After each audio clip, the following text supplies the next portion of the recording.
కొత్త ఫ్లేవర్ చూడబోతున్నాం అనమాట మీలో. All the very best for that. And నా ఐ రిక్వెస్ట్ శివాజీ గారిని మాట్లాడాల్సిందిగా కోరుకుంటున్నాం. ప్రొడ్యూసర్గా, యాక్టర్గా మన ముందుకు తీసుకొస్తున్నారు ఈ ఫిలింని. మీడియా మిత్రులకు, విచ్చేసిన అతిథులకు అందరికీ స్వాగతం. Thank you. అలాగే ఈ కార్యక్రమానికి ముఖ్య అతిథిగా విచ్చేసిన మా అనిల్కి thank you so much Anil. ఎందుకంటే అనిల్ అంటే జస్ట్ లైక్ అబ్బాయి అంటాను నేను. చాలా ఇష్టం. ఇది వ్యక్తిగతమైనటువంటి బాండేజెస్ అనమాట, అంతవరకే. బట్ అనిల్ చాలా, నేను ఈవీవి గారిలో చూశాను, చాలా గొప్ప క్వాలిటీస్ ఉంటాయి ఈవీవి గారిలో. అలాగే అనిల్ ఈ కాలంలో ఇంత కూల్గా ఒక సినిమాని కంప్లీట్ చేయటం అంటే అంత ఈజీ కాదు. అనిల్ని అందరూ ప్రేమిస్తారు. చాలా పాజిటివ్ వైబ్ ఉంటుంది తన చుట్టూ. ఫోన్ చేసి అబ్బాయి ఎక్కడున్నావు, నేను ఎక్కువ అంటే ఏ ఆర్టిస్ట్కైనా ఉంటుంది, అబ్బాయి ఏమైనా ఉందా అంతవరకే, కానీ ఇబ్బంది పెట్టే అంత దూరం అయితే వెళ్ళదు. దానికి మించిన ఒక ఏమో అనిల్ అంటే ఒక పిచ్చి ప్రేమ. అంతేగాని అబ్బాయి ఎట్టి పరిస్థితుల్లో మనం సినిమా, నాతో ఒక సినిమా చేయి, ఇట్లాంటి కన్నా కూడా దాన్ని మించినటువంటి ఏదో ఒక తెలియని ఒక బ్లడ్ రిలేషన్ మాదిరి అనమాట.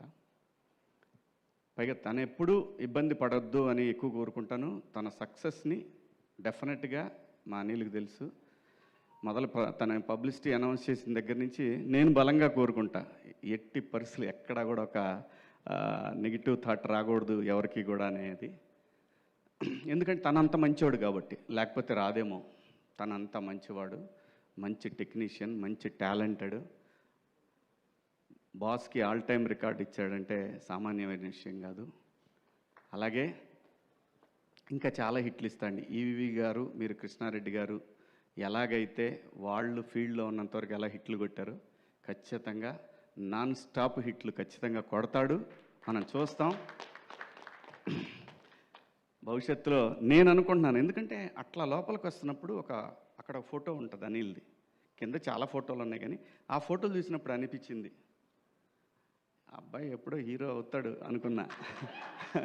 అన్న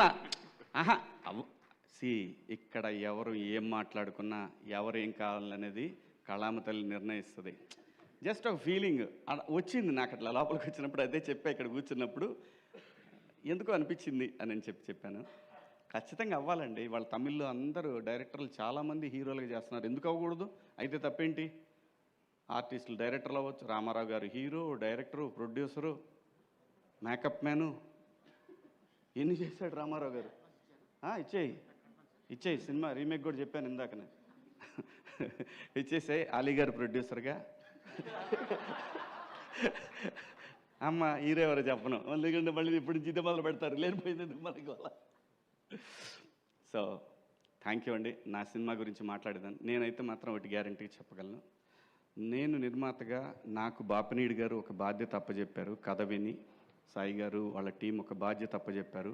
ఇది నా సొంత డబ్బులు పెట్టి తీసినటువంటి తాజ్మహల్ కన్నా కూడా నాకు చాలా ఇంపార్టెంట్ ఈ సినిమా. నేను ఖర్చు దగ్గరైనా, మేకింగ్ దగ్గరైనా, ఎక్కడైనా సరే వాళ్ళు నాకు బాధ్యత అప్పచెప్పిన దాన్ని నేను ఒక టీచర్లాగా బిహేవ్ చేశా. ఖచ్చితంగా అందులో డౌట్ ఏం లేదు. ఏ విషయంలోనైనా, ఏ సీన్ అయినా ఒకవేళ బాగాలేదు తీసిందంటే మళ్ళీ తీయాల్సిందే. అలా కూడా తీసాం. యాక్చువల్గా ఈ సినిమాలో సాంగ్ లేదు, కానీ ఆ సాంగ్ నన్ను హాంట్ చేస్తుంది ఎప్పటి నుంచో. ఆ పాయ అనే సాంగ్ ఎట్లా ఎవరికి కూడా ఈ సినిమాలో సాంగ్ అనే ఫీలింగ్ లేదు. నేను అన్నాను సిచ్యువేషన్ ఇది బాగానే ఉంటుందేమో చూడండి అన్న. అందరికీ నచ్చింది, ఇంక్లూడింగ్ సాయి గారు. ఈ సినిమాలో ఏ పని చేసినా, డైరెక్టర్లు అయినా సరే, ఆర్టిస్టులను అయినా సరే, టెక్నీషియన్లు అయినా సరే, ఏదైనా సరే, everything I have to report. అలాగే చేశాను ఈ సినిమాని. అలాగే వాళ్ళు నాకు ఏదైతే బాధ్యత అప్పచెప్పారో ఏ రోజు కూడా వాళ్ళు రాలేదు, సెట్కి రాలేదు. అలాంటప్పుడు ఇంకా నా మీద ఇంకా ఎక్కువ బాధ్యత పడింది.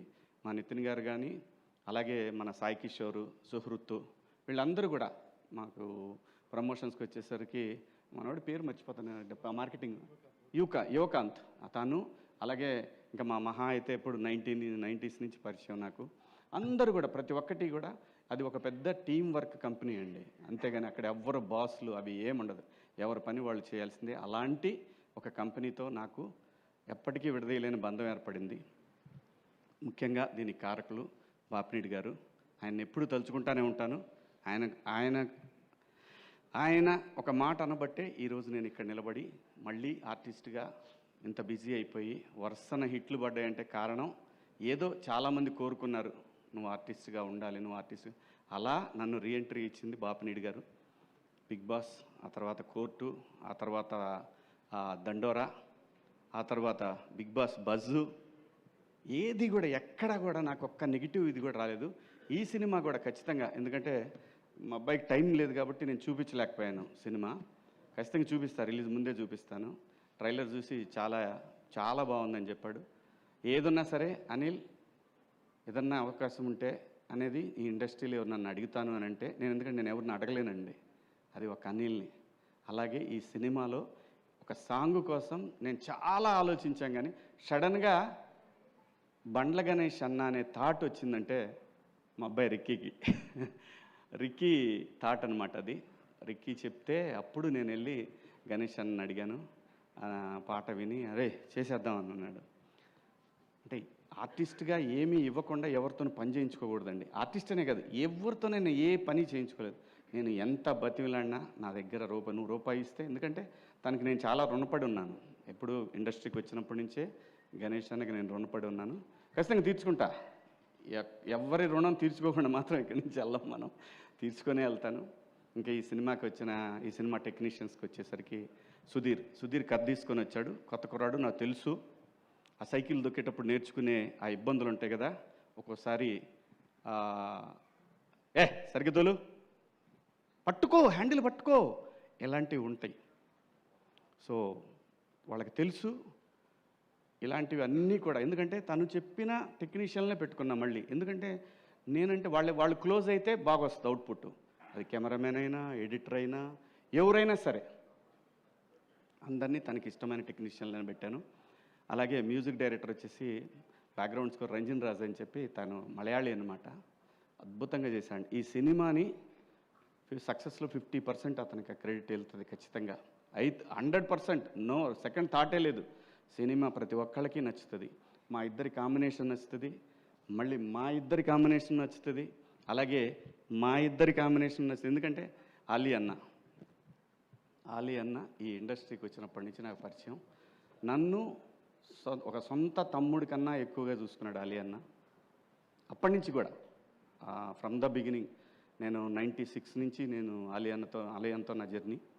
ఆలీ అన్న ప్లస్ గణేష్ అన్న, చనిపోయాడు వేణుమాధవ్ అన్న, ఆయన, వీళ్ళందరూ నన్ను ఒక సొంత తమ్ముళ్ళలాగా చాలా బాగా టేక్ కేర్ చేశారు. ఏ సందర్భంలో అయినా సరే, ఇప్పటి వరకు, ఈ రోజు వరకు కూడా. అలాగే చాలామంది ఉన్నారండి ఇక్కడ నాకు సహాయం చేసిన వాళ్ళు. ఇంకా మా చిత్రం సీను, అప్పటి నుంచి పరిచయం. వాడిని చూస్తే భయం వేసేది నాకు. అప్పుడు గ్లాసులు పెట్టుకొని ఇట్లా తిరుగుతుండేవాడు. ఎవడు రీడు ఆతాడు, మనమే ఊరి నుంచి వచ్చి ఎవడు రీడు మాస్టర్ సినిమాకి. అలాగే బబ్లు, ఇంకా ధనరాజ్ ఆడు, అది తర్వాత లాస్ట్లో చెప్పాలి, పెద్ద ఆయన పేరు ధనరాజ్. ఎప్పుడు అడిగితే అప్పుడండి, తనకి ఇచ్చిన రెమ్యునరేషన్తో పోల్చుకుంటే తను చేసిన డేట్లు చాలా ఎక్కువ. ఏ రోజు కూడా అడగలేదు. ఎప్పుడు ఫోన్ చేస్తే అప్పుడు అన్నా 2 రోజుల ముందు చెప్పేవాళ్ళం ధనాయ్, లేదంటే ఒక రోజు అటు ఇటు అయినా సరే చేసేవాడు. ఎందుకంటే కొన్నిసార్లు మాకు సీన్ నచ్చ కూడా మళ్ళీ చేయాల్సి వచ్చింది. లొకేషన్ నచ్చక చేసిన సందర్భాలు కూడా ఉన్నాయి. సో ప్రతి ఒక్క ఆర్టిస్టు, మన రఘుబాబు అన్న, అలాగే పృథ్వీ గారు, అలాగే తన పేరేంటి పమ్మి సాయి, చెమ్మక్ చంద్ర, రాఘవ, బుడ్డ నరేషు, అందరూ ప్రతి ఒక్కళ్ళు కూడా, ఇమ్మాన్యుయలు, ప్రిన్సు, చాలామంది అండి, 30 మంది ఆర్టిస్టులు ఉంటారు, గట్టిగా ఉంటారు ఆర్టిస్టులు. ఎవ్రీ సీన్లో ఆర్టిస్ట్ వస్తూనే ఉంటాడు, కొత్త ఆర్టిస్ట్ ఎంటర్ అవుతూనే ఉంటాడు. అది అనుకొని చేసింది కాదు, అలా అయింది. సమీరు. సో అందరూ ప్రతి ఒక్కళ్ళు కూడా చాలా బాగా కోఆపరేట్ చేశారు. మరీ ముఖ్యంగా చెప్పాల్సిన విషయం ఏంటంటే లయ ఈ సినిమా తను కూడా ప్రొడ్యూసర్లానే చేసింది. 4 o'clock అంటే ఎర్లీ మార్నింగ్ 4కి వచ్చే 6కి షాట్ ఉందంటే, అలా వాడు కూడా రోహన్ అయితే ఎన్నిసార్లు వచ్చాడో వాడు లొకేషన్కి వచ్చి మళ్ళీ చేయకుండా వెళ్ళిపోయినా ఎప్పుడు ఇంతవరకు అందరూ కూడా, ఎందుకంటే నా మీద అభిమానం, at the same time ETV product అందరి మీద ఉన్న అభిమానం, స్క్రిప్ట్ అందరికీ బాగా నచ్చింది, అందరూ బాగా సపోర్ట్ చేశారు. ఇంకా టెక్నీషియన్స్ విషయానికి వస్తే రిత్విక్, మిథిలు, మా ఎడిటర్ గారు మనోజ్ గారు, అందరూ ప్రతి ఒక్కళ్ళు, శివ, విక్రమ్, రామ్, మనోడు సందీప్ ఇది డైరెక్షన్ డిపార్ట్మెంటు, అలాగే ప్రసాద్, ధీరజు, వీళ్ళు ఈపీలు అనమాట ఈ సినిమాకి. ఆ తర్వాత మా అందరినీ నడిపించిన ఒక పెద్ద విగ్రహం ఉంది, అదే మా బాలాజీ సీనన్న. Thank you. నువ్వు లేకపోతే ఈ సినిమా అయ్యేది కాదు. థ్యాంక్ యూ సో మచ్ సీనన్న. అలాగే ఈ సినిమాకి ట్రావెల్స్ కానీ ప్రతి ఒక్కళ్ళు కూడా, మాకు ఈటీవీ ట్రావెల్స్లో వచ్చింది, అలాగే బయట మన ఇండస్ట్రీ ట్రావెల్స్, మా రాయుడు కానీ అందరూ ప్రతి ఒక్కళ్ళు చాలా బాగా సపోర్ట్ చేశారండి. మీ అందరికీ పేరున థ్యాంక్ యూ.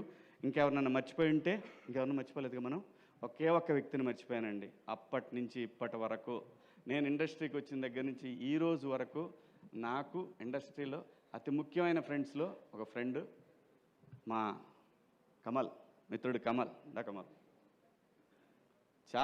చాలా నాకు ఇండస్ట్రీలో ఫస్ట్ ఒక హీరో పరిచయం ఏంటంటే ఇతనే. నాకు సీతారామయ్య గారి మనవరాల్సు అనే సినిమాకి ఇతను హీరో అయితే, మేము సీతారాముల కళ్యాణం చూతమరారండే సినిమాకి మేము ఇద్దరం పరిచయం అనమాట.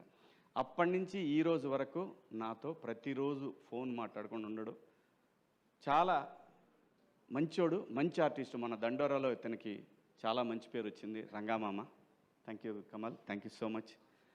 అలాగే అందరండి, కాదంబరి కిరణ్ గారు, ఈ సినిమాకి పనిచేసిన కాదంబరి కిరణ్ గారు, ఇంకా చాలామంది ఆర్టిస్టులు పనిచేశారు. అందరికీ పేరున ధన్యవాదాలు. Thank you so much once again. Thank you Bapineed garu, thank you Sai garu, thank you Nitin, thank you so much అండి మీ అందరికీ. అబ్బాయ్ thank you, I love you, thank you so much. Thank you Shivaji garu, thank you so much. So విన్లో మరొక మీకు కూడా thanks అండి. Sorry. అయ్యో థ్యాంక్ యూ. అండ్ కాదు, తెలుగు చలనచిత్ర సీమలో వరుస విజయాలు అని గూగుల్లో టైప్ చేస్తే ఫస్ట్ వచ్చేది రాజమౌళి